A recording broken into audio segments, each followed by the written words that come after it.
Hammani kurugida Real Madrid muxlislari, Barselona muxlislari bor, keyin bir donadan Liverpool muxlisi bor.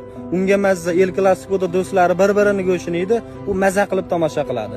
Bitta umuman futbolga tushunmaydigan bola bor. Kim yutsa o'shanga muxlis, durang bo'lsa hakamga muxlis. Kechasi 4gacha uxlamasdan futbol ko'rgani aqli yetmaydi, uxlaydi-da, ertalab hisobni ko'rib, Barsa yutgan bo'lsa Viskal Barsa deb Realchilarga video tashlaydi.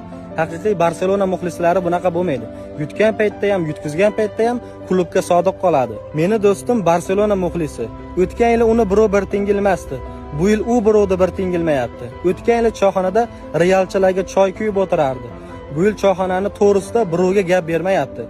O'tgan yil ham gapirishga tili bor edi, lekin haqqi yo'q edi. Hozir ko'chada ko'rsa ham Viskal Barsa, telefon qilib ham Viskal Barsa, ovqat yesangiz ovqat ichidan chiqib ham Viskal Barsa deyapti. Real Madrid futbolchilari ham odam, ular ham yutqizadi. Futbol o'z yo'liga, muhimi do'stligimiz yo'qolmasin. Men